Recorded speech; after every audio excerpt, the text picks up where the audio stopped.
नमस्कार, capital TV देख रहे हैं आप। मैं हूं आपके साथ पूजा। ब्रेकिंग नाउ में बड़ी खबर आपको बता रहे हैं।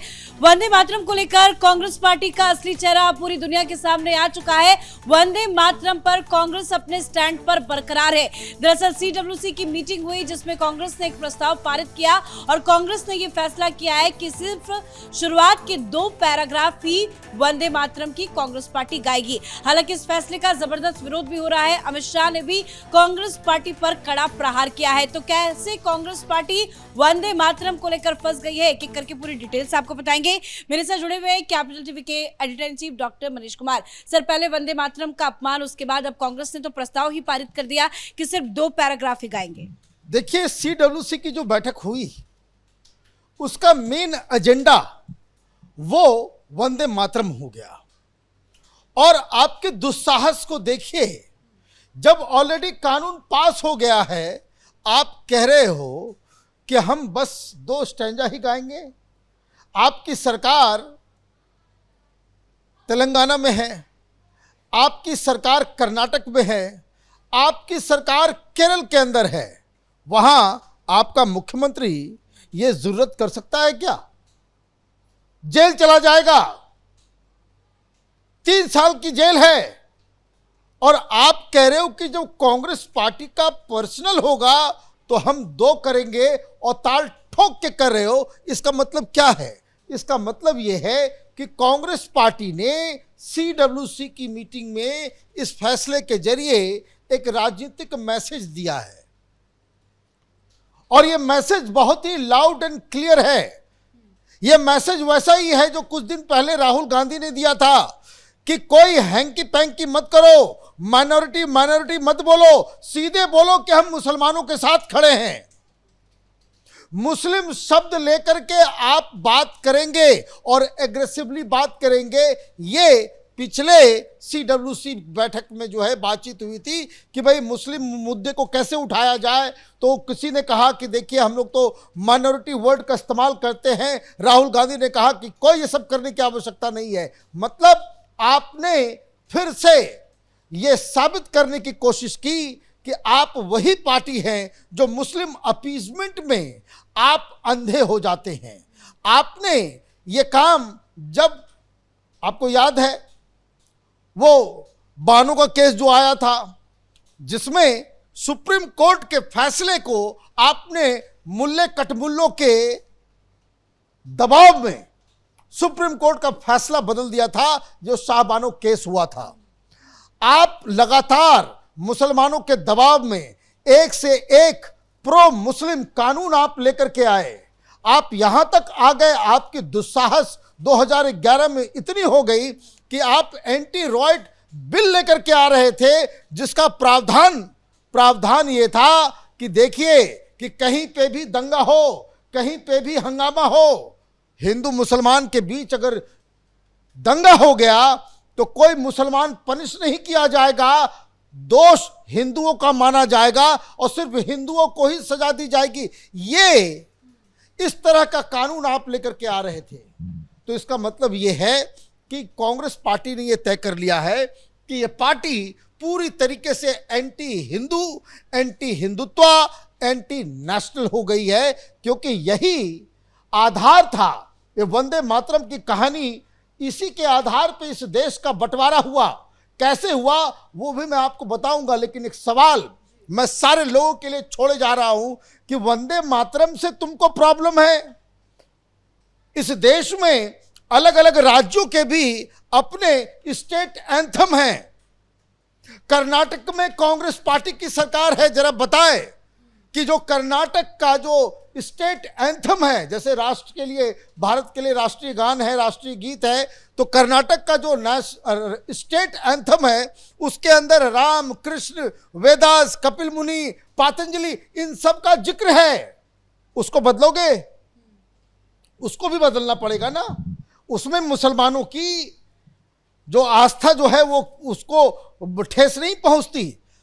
तमिलनाडु में तमिल थाई, ये जो है तमिल ताई, जिसको थाई आप कह सकते हैं, ये डिवाइन मदर, तमिलनाडु की डिवाइन मदर, उसके बारे में जिक्र है, तो वो भी तो वंदे मातरम में क्या दिक्कत है कि देवी का रूप है। वहां भी तो तमिलनाडु, तमिल मदर का जो है वो ये है। उड़ीसा में वंदे उत्कल जननी, ये उसके बोल हैं।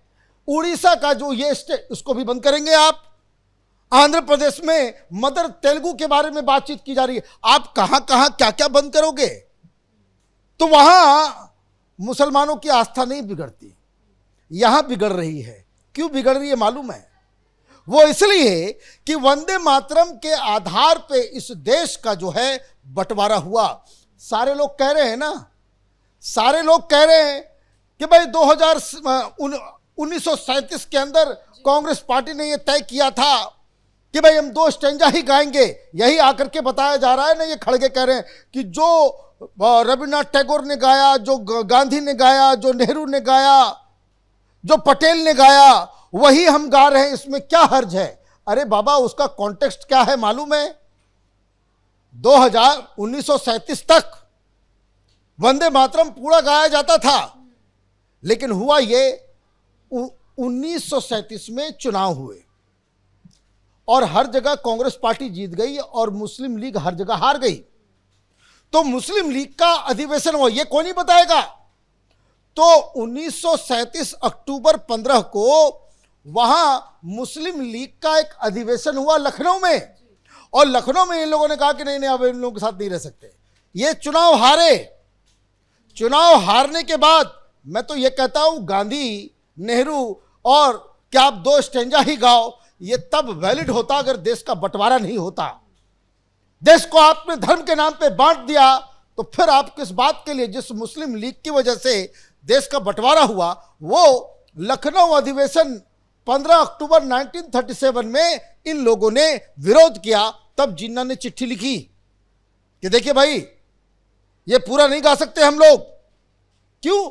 मुस्लिम लीग ने ऐसा क्यों किया? क्योंकि वो हर जगह हार गई, कांग्रेस पार्टी जीत गई। तो पॉलिटिकल लड़ाई तुम्हारी चल रही है और तुमने जो है देश की आस्था को जो है तार तार करवा दिया। वहां तुमने कॉम्प्रोमाइज किया। गांधी ने कहा कि नहीं, मुस्लिम लीग चाहिए साथ में। तो कांग्रेस प्लेटफॉर्म होता था, कांग्रेस वाज अ प्लेटफॉर्म, और उस प्लेटफॉर्म में सारे पॉलिटिकल पार्टी, सारे लोग हुआ करते थे। तब जाकर के वहां उसी समय वर्किंग कमेटी, जैसे आज वर्किंग कमेटी बैठी है, ये मुस्लिम लीग के प्रेशर में, वैसे ही 1937 25 अक्टूबर को कांग्रेस पार्टी का अधिवेशन आया था। CWC बैठक हुई थी जिसमें यह फैसला किया गया कि भाई हम 2 ही करेंगे, 2 ही करेंगे। और यह सारा फैसला 10 दिन के अंदर में आ गया। ऐसे कांपने लगे थे मुस्लिम लीग के नाम पे, मुस्लिम लीग के नाम पे ये लोग कांपने लगे थे। 15 अक्टूबर को जिन्ना ने चिट्ठी लिखी। 20 अक्टूबर को नेहरू इतने शातिर, उन्होंने चिट्ठी लिख दी सुभाष चंद्र बोस को कि सुभाष चंद्र जी देखिए ये क्या करना है, कैसे करना है, ये तो मुसलमान सब बड़े नाराज हो गए। और 20 तारीख को नेहरू ने लिखी और 25 अक्टूबर को जो है, मतलब 5-10 दिन में ये फैसला हो गया कि भाई हम बस इतना ही गाएंगे। और फिर ये कहानी चलती रही।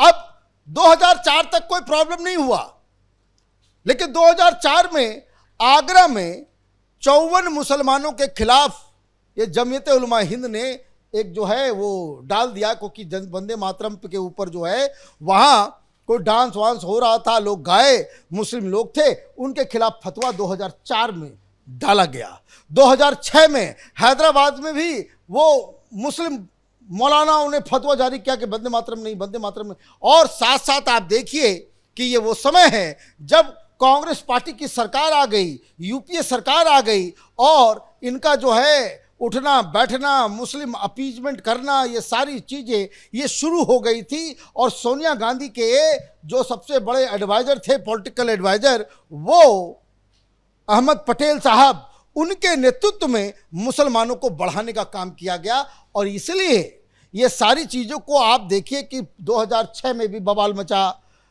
जब इन लोगों ने ये तय किया, कांग्रेस पार्टी ने तय किया कि 100 साल पूरे हो गए वंदे मातरम के, और इसलिए जो है सारे स्कूल में गवाया जाए।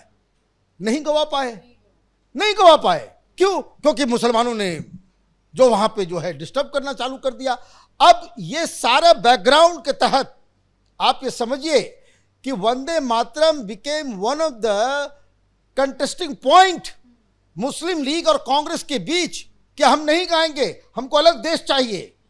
आज ये लोग दांत खिसोड़ रहे हैं। कांग्रेस पार्टी के दफ्तर के अंदर सीडब्ल्यूसी की मीटिंग के अंदर आप ये गंदा फैसला ले रहे हो, इसका मतलब आप देश को बंटवारे की ओर फिर जो 1937 में जो काम हुआ वो 2026 में आप कर रहे हो। ये लोग ये देश को तोड़ने की साजिश में पूरी तरीके से शामिल हैं। वंदे मातरम का अपमान, देश का अपमान, मुस्लिम लीगी जो उस समय की आजादी से पहले, बंटवारे से पहले की राजनीति थी, जिसको हवा नेहरू गांधी सारे लोगों ने दी, वही काम आज कांग्रेस पार्टी कर रही है। सतर्क हो जाए ये देश। ये मामला सिर्फ गाने का नहीं है।